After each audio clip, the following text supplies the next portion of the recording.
నమస్తే welcome to ఈహా TV.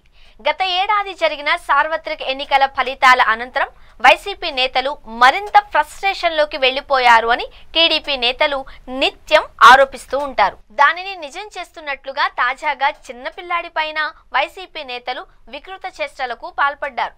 ఈ విషయం తీవ్ర చర్చనీయాంశంగా మారింది। దీనికి సంబంధించిన వీడియో వైరల్ అయింది। దీనిపై మంత్రి నారా లోకేష్ తీవ్ర స్థాయిలో ధ్వజమెత్తారు। పసుపు రంగు జెండా చూస్తే వైసీపీ నేతలు ఎర్రెత్తిపోతున్నారు అంటూ టీడీపీ శ్రేణులు సోషల్ మీడియా వేదికగా విమర్శలు గుప్పిస్తూ ఉంటారు। ఇక సైకిల్ చూసినా వారు మానసికంగా ఒత్తిడికి గురవుతున్నట్లున్నారు అని ఎద్దేవా చేశారు। ఈ క్రమంలో తాజాగా మాజీ మంత్రి జోగి రమేష్ కుమారుడి వివాహ రిసెప్షన్ సందర్భంగా జరిగిన ఓ ఘటన ఈ వాదనకు బలం చేకూరుస్తూ తీవ్ర చర్చనీయాంశంగా మారింది। ఇటీవల జోగి రమేష్ కుమారుడు వివాహ వేడుక కోసం వైసీపీ అధినేత జగన్ ఇబ్రహీంపట్నం వచ్చారు। ఆ సమయంలో కొంతమంది స్థానిక వైసీపీ శ్రేణులు రోడ్డు వెంట ఓ చిన్న పిల్లాడి సైకిల్ లాగి ధ్వంసం చేశారు।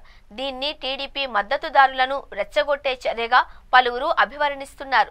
చిన్నారి సైకిల్ లాక్కొని క్రింద పడేసి తొక్కడం ఇదేమి పైశాచిక ఆనందం అంటూ టీడీపీ నేతలు మండిపడుతున్నారు। ఈ నేపథ్యంలో ఈ ఘటనపై ఏపీ మంత్రి నారా లోకేష్ స్పందించారు।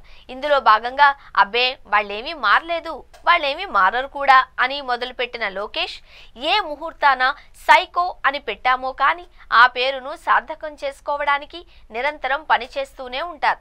అందుకే నాటికి నేటికి ఎప్పటికీ అదొక సైకో పార్టీ, వాళ్లకు సైకో నాయకుడు అంటూ ధ్వజమెత్తారు।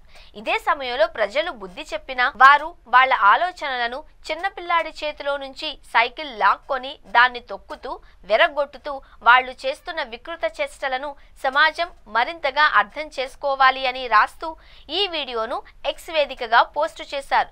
ఈ ఘటనను తీవ్రంగా ఖండించారు। మరోపక్క వైసీపీ శ్రేణులు ధ్వంసం చేసిన బాలుడి సైకిల్ కు బదులుగా టీడీపీ నాయకులు కౌన్సిలర్లు ఆదివారం కొత్త సైకిల్ను అందజేశారు।